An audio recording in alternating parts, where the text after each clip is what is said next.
Hello everyone, welcome back to my channel Shri Gyan. और ये class 9th की हिस्ट्री के सेकंड चैप्टर का सेकंड पार्ट है। तो इससे पहले अगर आपने इसका फर्स्ट पार्ट नहीं देखा है तो प्लीज़ पहले आप इसका फर्स्ट पार्ट एक बार देख लीजिए। लिंक आपको डिस्क्रिप्शन में मिल जाएगा। अगर आप वो देख लेंगे तो ये वीडियो भी आपको अच्छे से समझ में आएगा। इससे पहले वाली वीडियोज में हमने कुछ टर्म्स को क्लियरली समझा था और वो टर्म्स थे, एक तो हमें ने जो है वो लिबरल्स के बारे में पढ़ा। किसके बारे में? लिबरल्स के बारे में। यहाँ देखो आप, हम लिबरल्स के बारे में पढ़ चुके हैं already. Socialist economy, capitalist economy, conservatives और भी ढेर सारे टॉपिक्स पे हम बात ऑलरेडी कर चुके हैं। तो अब हम बढ़ते हैं आगे और पहला टॉपिक है जिसके बारे में हम बात करने वाले हैं वो है द रशियन रेवोल्यूशन। ठीक है, हम अब रशियन रेवोल्यूशन, रसिया में जो क्रांति हुई उसके बारे में बात करने वाले हैं। ठीक है, ये देखो आप, in one of the least industrialised of European state this situation was reversed. Least industrialised का मतलब है कि एक ऐसा स्टेट जहाँ पे इंडस्ट्रियलाइजेशन बहुत कम हुआ था, बहुत कम हुआ था, वहाँ जो है सिचुएशंस बिल्कुल उल्टी थी। ठीक है, सोशलिस्ट ये चाहते थे, socialist took over the government in Russia. Socialist लोगों ने गवर्नमेंट के ऊपर अधिकार जमा लिया रसिया। कैसे? Through the October revolution 1917। 1917 में एक रेवोल्यूशन हुआ और इसके बाद गवर्नमेंट किसके अंडर हो गई? सोशलिस्ट लोगों के अंडर हो गई। मोनार्ची यानी कि राजा की जो शासन थी वो ख़त्म हो गई। ठीक है, और ये फरवरी में 1917 में हुआ। And the event of October are normally called the Russian revolution. और ये जो इवेंट हुआ ना फरवरी में 1917 को, इसी को हम रशियन रेवोल्यूशन भी कहते हैं। ठीक है, अब ये जो रेवोल्यूशन है ये आया कैसे? How did this come about? ठीक है, what were the social and political conditions in Russia. Russia में उस समय सोशल और पॉलिटिकल कंडीशंस कैसी थी, क्या था? व्हेन द रेवोल्यूशन ओकर्ड, और इसीलिए रेवोल्यूशन स्टार्ट हुआ। तो उस समय सिचुएशंस कैसी थी हम पहले ये समझेंगे। ठीक है, to answer this question let us look at Russia. कुछ साल पहले रसिया में कुछ साल पहले क्या सिचुएशंस थी वो हम एक बार देख लेते हैं। ठीक है, चलो, अब 1917 में हुआ था ना रेवोल्यूशन। ये देखो 1917 में रेवोल्यूशन हुआ तो हम उससे कितना पीछे पड़ रहे हैं? लगभग 3 साल पीछे। ठीक है, अब 3 साल पहले देखो, एक राजा थे जिनका नाम था टीसार निकोलस। टीसार निकोलस टू रसिया पर उस समय रूल कर रहे थे, शासन कर रहे थे। इनका एम्पायर था, इनका साम्राज्य था। Beside the territory around Moscow, मतलब इनकी टेरिटरी के आसपास मॉस्को में the Russian empire included current day Finland, Latvia, Lithuania, Estonia, part of Poland, Ukraine and Belarus.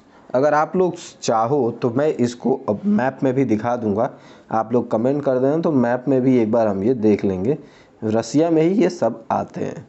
ठीक है, एक ही राजा के अंडर ये सब आता था। ठीक है, और ये यहाँ तक फैला हुआ था। It's stretched to the Pacific and comprise today Central Asian states as well.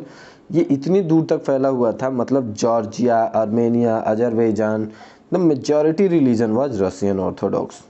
Christianity फैली हुई थी चारों तरफ, मतलब which had grown out the Greek Orthodox church. और इसीलिए ग्रीक ऑर्थोडॉक्स चर्च खूब अधिक चर्चा में थे। But the empire also include Catholics, Protestants, Muslim, Buddhist. ये धर्म भी उसी समय चल रहा था। इस धर्म के लोग भी वहाँ थे लेकिन कम थे। ठीक है, ये आप मैप देखो, मैप एकदम आसानी से समझ में आ जाएगा आपको। ठीक है, यहाँ देखो, ये है फ्रांस। ठीक है, फ्रांस में हुआ फ्रेंच रेवोल्यूशन। तो फ्रेंच रेवोल्यूशन का असर नो डाउट जर्मनी पे पड़ेगा, स्विट्जरलैंड पे पड़ेगा, ऑस्ट्रिया एंड हंगरी पे पड़ेगा, इटली पे पड़ेगा। ठीक है, इन सब पे क्यों पड़ेगा? क्योंकि ये सब नेबरिंग कंट्रीज़ हैं, पड़ोसी देश हैं, ठीक है। ये देखो फ्रांस के, स्पेन है भैया, ये पुर्तगाल है, ठीक है, इनको पोर्तुगल भी बोलते हैं, जो भी बोलते हैं व्हाटएवर, तो वो भी हैं, ठीक है। मैप एकदम बिंदास देख लो, मैप में आपको पूरा कॉन्सेप्ट क्लियर हो जाएगा। और यहाँ से ये रसिया भी नेबरिंग कंट्री कह सकते हो, क्योंकि जर्मनी से अगर बात करें तो जर्मनी के पीछे तो रशियन एम्पायर ही है, राइट। रोमेनिया है, बुल्गारिया है, सर्बिया है, और ये सब कुछ सिर्फ एक राजा के अंडर था, रशियन एम्पायर का राजा। उसका नाम क्या था? राजा का नाम था निकोलस II, ठीक है। यहाँ तक हमने मैप एक बार देख लिया अच्छे से। अब हम बढ़ते हैं थोड़ा सा आगे। उस समय इकोनॉमी कैसी थी और सोसाइटी कैसी थी?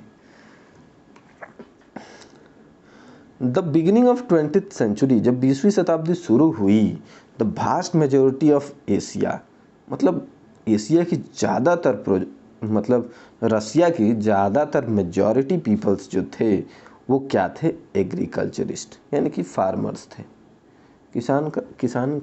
किसान थे। About 85% of the Russian empire population earn their living from, और 85% पॉपुलेशन जो थी रसिया की, वो किस चीज़ के भरोसे, किस चीज़ से पैसा कमाती थी? एग्रीकल्चर से, ठीक है। Earn their living from agriculture, वो खेती से पैसा कमाती थी। This proportion was higher than in most European countries, किसी भी यूरोपियन कंट्री से ये जो रेशियो है ये ज़्यादा था। For instance in France and Germany the proportion was between 40% and 50%। मतलब फ्रांस और जर्मनी में क्या था कि 50% लगभग लोग खेती पर निर्भर करते थे, लेकिन रसिया में ये परसेंटेज 85 था, ठीक है। इन द एम्पायर, जो हमारे राजा थे उनके साम्राज्य में, cultivators produce for the market as well as their own needs. हमको आटा मार्केट के लिए भी गेहूं उगाना है और खुद के लिए भी उगाना है, ठीक है। Russia was a major exporter of grain. Russia जो है वो क्या करता था उस समय? एक्सपोर्ट करता था। याद रखिएगा, रसिया उस समय अनाज बाहर के दूसरे देशों में एक्सपोर्ट करता था, ठीक है, एक्सपोर्टर था। और इससे आप अंदाज़ा लगा सकते हैं कि जो देश किसी देश बाहरी देशों में सामान बेचता है उसकी इकोनॉमी अच्छी होगी, बुरी नहीं होगी, ठीक है। Industry was found in pockets. Industries तो मतलब मान लो कि जेब में थे। क्यों जेब में थे? क्योंकि ये एक्सपोर्ट करते थे, एक्सपोर्ट से बहुत ज़्यादा पैसा आता था, तो इंडस्ट्री तो बड़ी और ज़्यादा होनी ही थी। Prominent industrial areas were Saint Petersburg एक बहुत ही इम्पॉर्टेंट इंडस्ट्रियल एरिया था। मॉस्को भी एक इंडस्ट्रियल एरिया था। Craftsmen undertook much of the production but large factory existed alongside craft workshops, ठीक है। Many factories were set up in 1980। ज़्यादातर मतलब फैक्ट्रीज कब सेट की गई? 1890 में। When Russia's railway network was extended, जब रसिया ने अपने रेलवे नेटवर्क्स को एक्सटेंड किया। रेलवे नेटवर्क के एक्सटेंड करने से क्या होता है कि जो एक्सपोर्ट करने के लिए हमारा जो ट्रांसपोर्ट में टाइम लगता है ना, वो कम हो जाता है।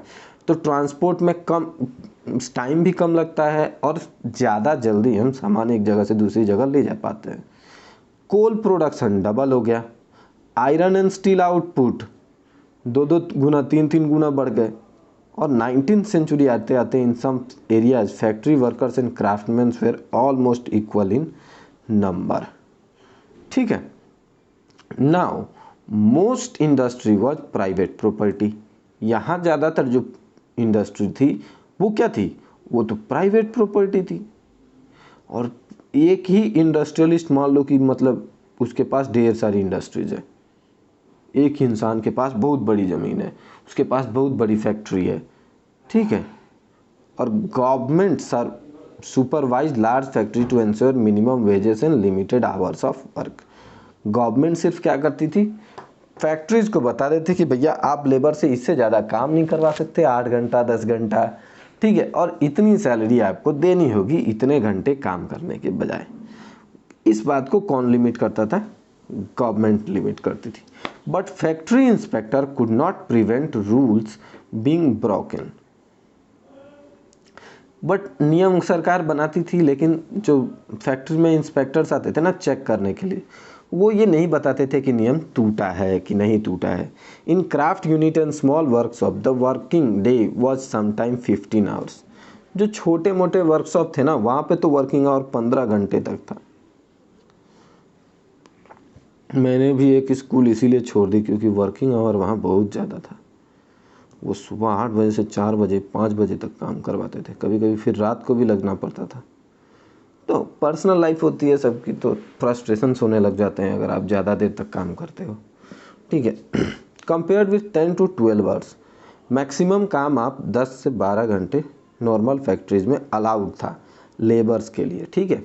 Accommodation varied from rooms to dormitories, मतलब आपकी स्किल्स के ऊपर डिपेंड करता है कि आपको कैसा रूम मिलेगा, कैसा खाना मिलेगा।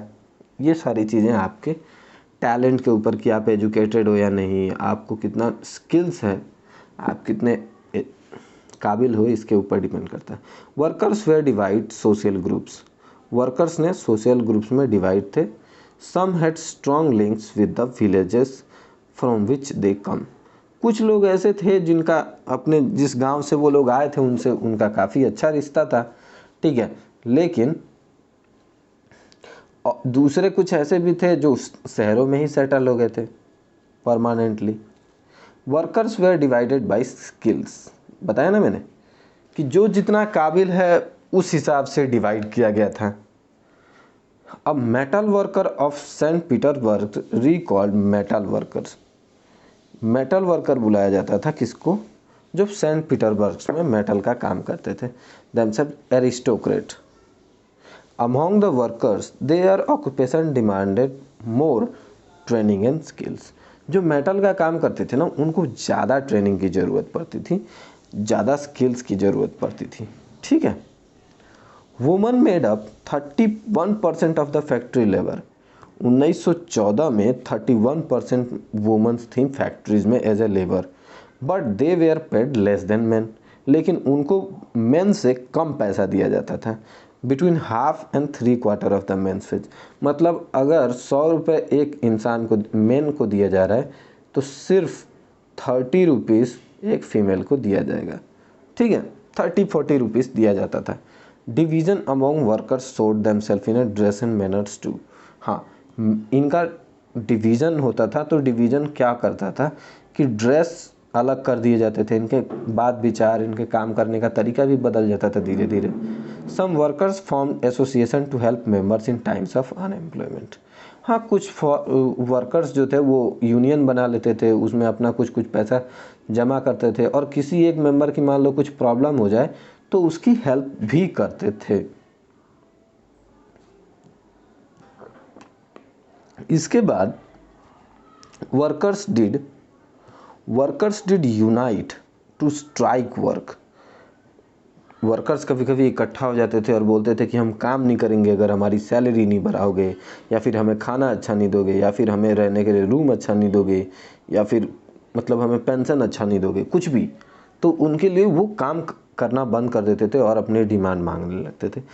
When they disagree with employers about dismissal और वर्क कंडीशंस के ऊपर, या किसी एम्प्लॉय को आप जानबूझकर फटाफट से हटा देते हो, तो ऐसे में वो लोग क्या करते हैं कि कहते हैं कि नहीं भाई हम आपकी बात नहीं मानेंगे, हम में से कोई भी काम नहीं करेगा, है ना। ऐसा आपने फिल्मों में भी देखा होगा।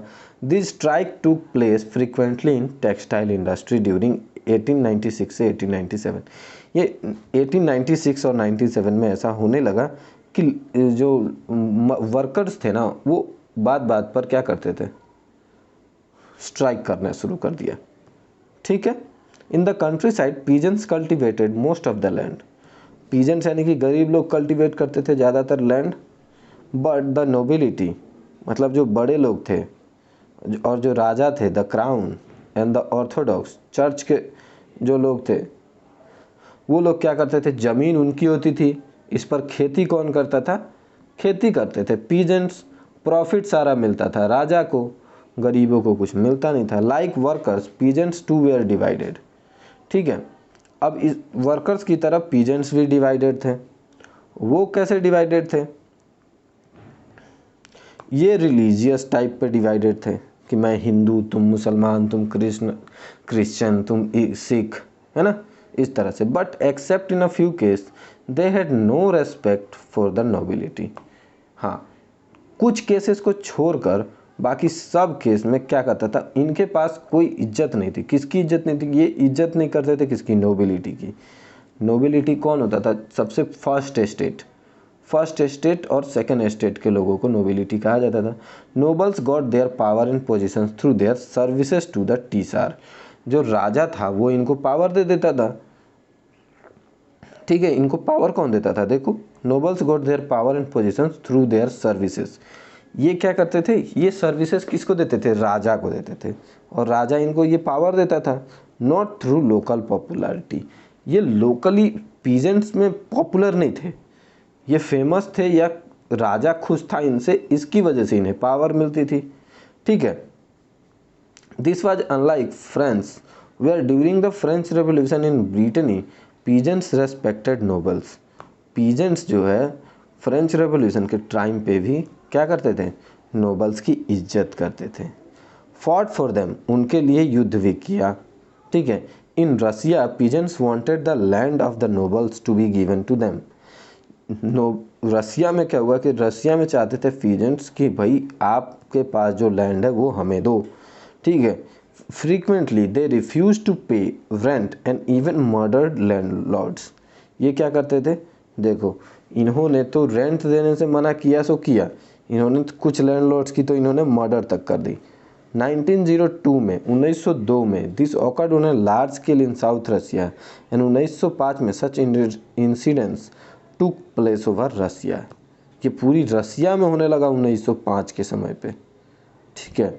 तो आपको ये पता होना चाहिए कि जब 1947 में देश हमारा आज़ाद हुआ तो देश के भीतर तो एनवायरनमेंट आज़ादी का था, ठीक है, लेकिन पूरे वर्ल्ड में उस समय क्या चल रहा था? कहीं मतलब रसिया में भी उस समय मूवमेंट्स चल रहे हैं, उसी समय पे इधर यूरोप में, ऑस्ट्रेलिया में, हर जगह मतलब क्या सिचुएशंस रही, ये हमें इस चैप्टर से समझ में आ रहा है कि हाँ भाई फ्रेंच रेवोल्यूशंस के रीजन क्या रहे, उससे हमने क्या क्या सीखा। राजा राम मोहन राय और जितने भी फ्रीडम फाइटर्स हैं उनको ये सब आइडिया आया कहाँ से, ठीक है।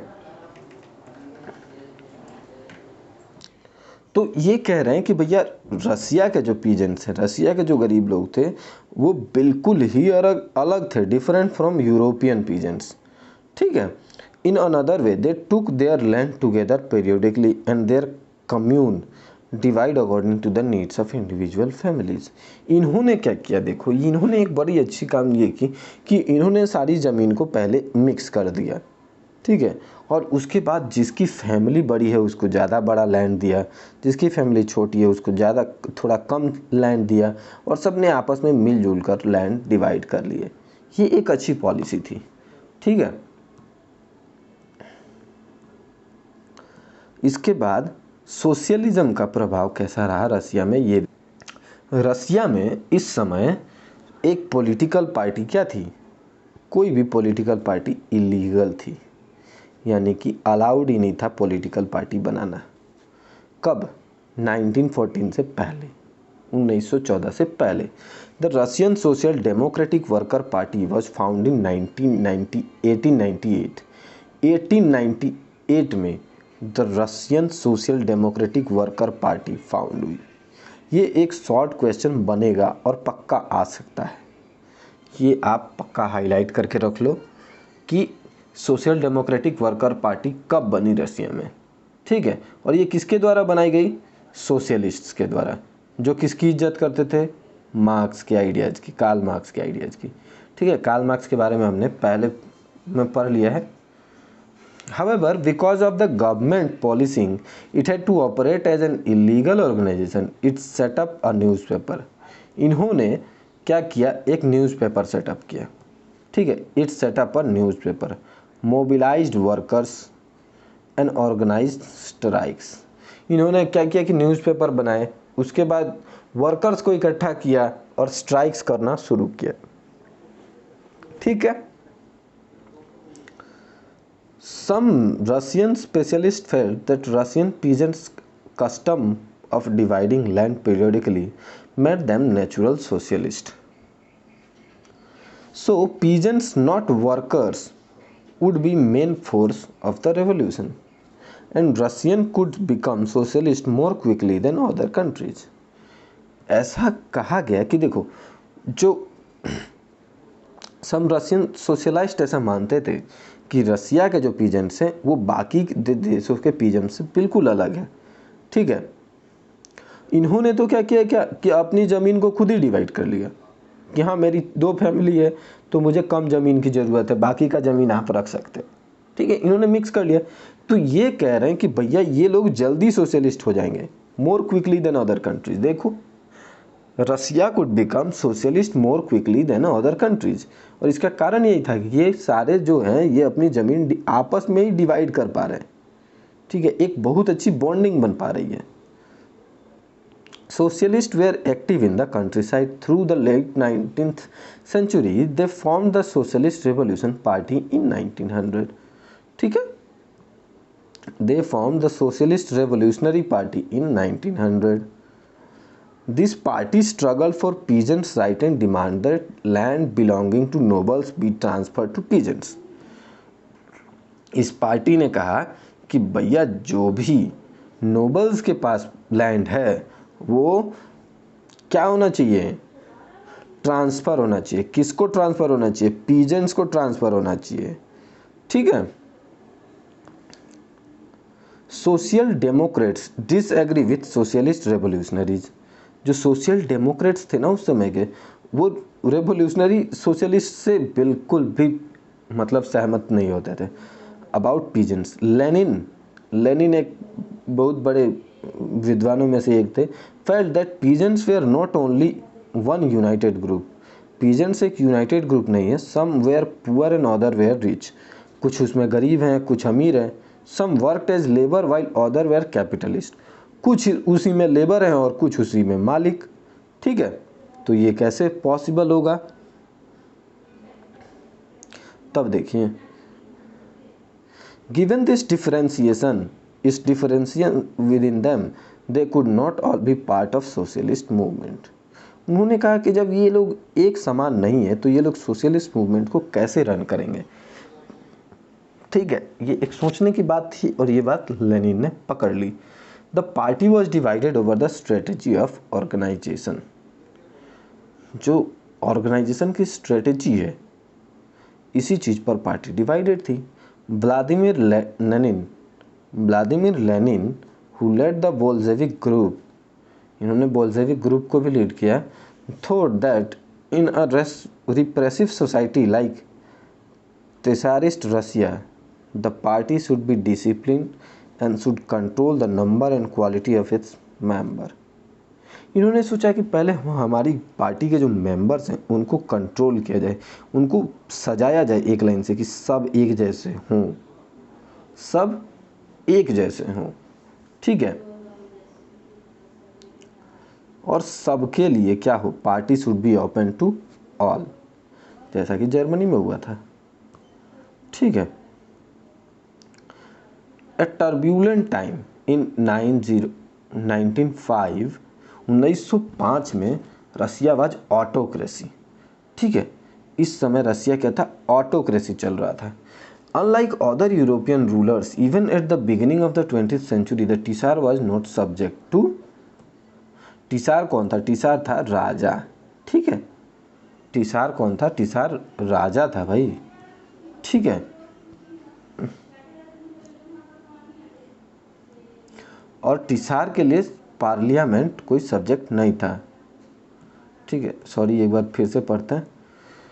Tsar was not subject to parliament, यह पार्लियामेंट के लिए कोई सब्जेक्ट नहीं था। लिबरल्स इन रसिया, जो लिबरल्स थे ना वो रसिया में कैसा कैंपेन कर रहे थे, to end the state of affairs, state of affairs को ख़त्म करना चाहते थे। टुगेदर विथ सोशल डेमोक्रेट्स के साथ मिलकर, सोशलिस्ट रेवोल्यूशनरीज के साथ मिलकर इन्होंने क्या किया, इन्होंने काम किया गरीबों के लिए, वर्कर्स के लिए काम किया। During the revolution of 1905 to demand a constitution, इन्होंने भी क्या डिमांड किया, एक कॉन्स्टिट्यूशन की डिमांड की। देखो, to demand a constitution they were supported in empire by nationalist, इन्होंने एक पूरे इनको किससे सपोर्ट मिला, नेशनलिस्ट के द्वारा सपोर्ट मिला। In Poland for instance and in Muslim dominated areas, जहाँ मुस्लिम लोगों की आबादी अधिक थी, ठीक है, who wanted modernised Islam to lead their society, वो ऐसे लोग जो ये चाहते थे कि इस्लाम लीड करे सोसाइटी को, ठीक है, मॉडर्नाइज्ड इस्लाम लीड करे सोसाइटी को, ऐसे लोग भी थे। द ईयर 1904 1904 में काफ़ी बुरा हुआ। 1904 ये साल अच्छा नहीं बीता रसिया के लिए और रसिया के काम करने वालों के लिए भी, वर्कर्स के लिए भी। जितने भी इसेंशियल ज़रूरी सामान थे, इन सब के प्राइस बढ़ गए, ठीक है, quickly. That real wages decline by 20%, और लोगों की पगार 20% कम हो गई। जिसको 100 रुपया मिलता था उसको 80 रुपया मिलने लगा, ठीक है, और दाम हो गए, जो सामान 2 रुपये में मिलता था वो 4 रुपये में मिलने लगा। तो इनकी सैलरी घट गई और खर्चे बढ़ गए, ठीक है, ये दिक्कत हो गई।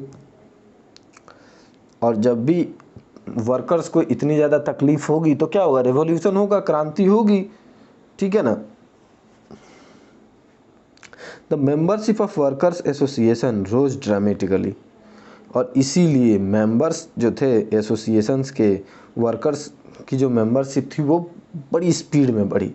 When 4 members of the assembly of Russian workers which has been formed in 1904 में जिन 4 लोगों ने मिलकर एक पूरी मतलब वो बनाई थी, ग्रुप बनाई थी, was dismissed at the Putilov iron works.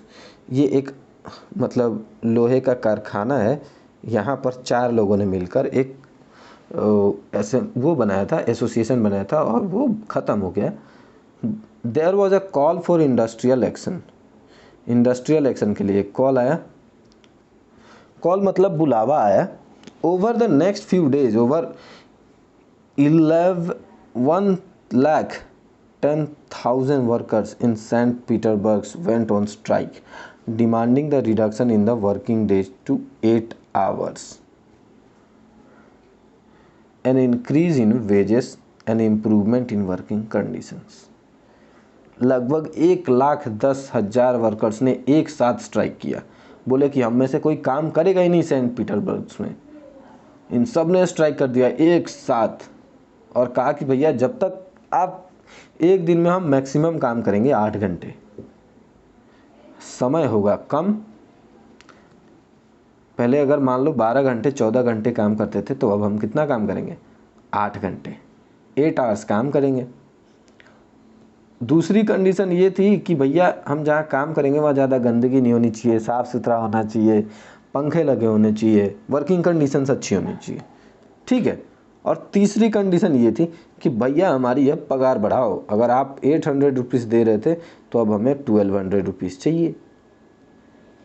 इस तरह एक एग्जांपल दे रहा हूँ मैं, तो पगार भी बढ़ानी पड़ी बेचारों की, इसीलिए स्ट्राइक शुरू हुआ। अब देखते हैं आगे क्या हुआ। When the procession of workers led by father Gapon, इसके लीडर कौन थे याद रखिएगा, लीडर थे father Gapon, reached the Winter Palace in, it was attacked by the police. जब ये विंटर पैलेस पहुंचे तो पुलिस द्वारा इन पर अटैक किया गया। Over 100 workers were killed and about 300 were, मतलब 300 लोग घायल हो गए, 300 लोग घायल हो गए, 100 वर्कर्स तो मारे गए, ठीक है। The incident known as Bloody Sunday, इस दिन को ब्लडी संडे कहा जाता है। और सबसे बुरा अगर कभी मतलब संडे होता है तो उसको ब्लडी संडे के फ्रेज से भी कहा जाता है, ठीक है। Started a series of events that become known at 1905 revolution. 1905 के क्रांति में ये बात शुरू हो गई कि भैया अब स्ट्राइक्स ये रेवोल्यूशन की शुरुआत थी 1905 में जो ये कांड हुआ ना, ये रेवोल्यूशन की शुरुआत थी। तो अब रेवोल्यूशन का रीज़न आपको इसमें भी पता चल गया। रेवोल्यूशन का सबसे एक सिंपल सा रीज़न था hike in the price, prices hike हो गए, ठीक है। उसके बाद डिसमिस कर दिया जाता था किसी को भी फटाफट से, ये भी एक कारण था। लेकिन मेन रीज़न जो अभी तक था वो क्या था, प्राइस अचानक से बढ़ गए। और ये जो इवेंट्स एक के बाद एक हुए ना, ये इवेंट्स दैट बिकेम, यही इवेंट्स क्या थे, 1905 के रेवोल्यूशंस थे। तो आई थिंक 1905 का रेवोल्यूशन भी आपको अच्छी तरह समझ में आ गया होगा।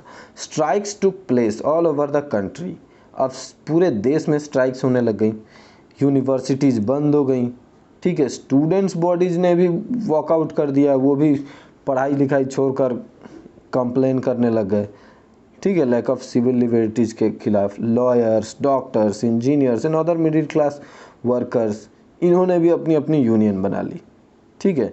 और इन्होंने भी कॉन्स्टिट्यूएंट असेंबली की डिमांड कर दी, एक ऐसी असेंबली बनाओ जिसमें हर तरह के लोग हों, हर तरह के लोगों की दुख सुविधाएं सब कुछ डिस्कस किया जा सके, ठीक है।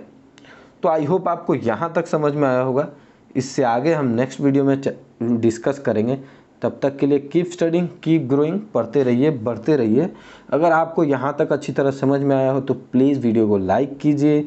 आप चाहते हैं कि आपकी तरह कोई और भी ऐसे ही फ्री में अपना कॉन्सेप्ट क्लियर कर पाए तो अपने दोस्तों को शेयर करिए, और ऐसे ही हमारे साथ बने रहने के लिए हमारे चैनल को सब्सक्राइब कीजिए। Thank you.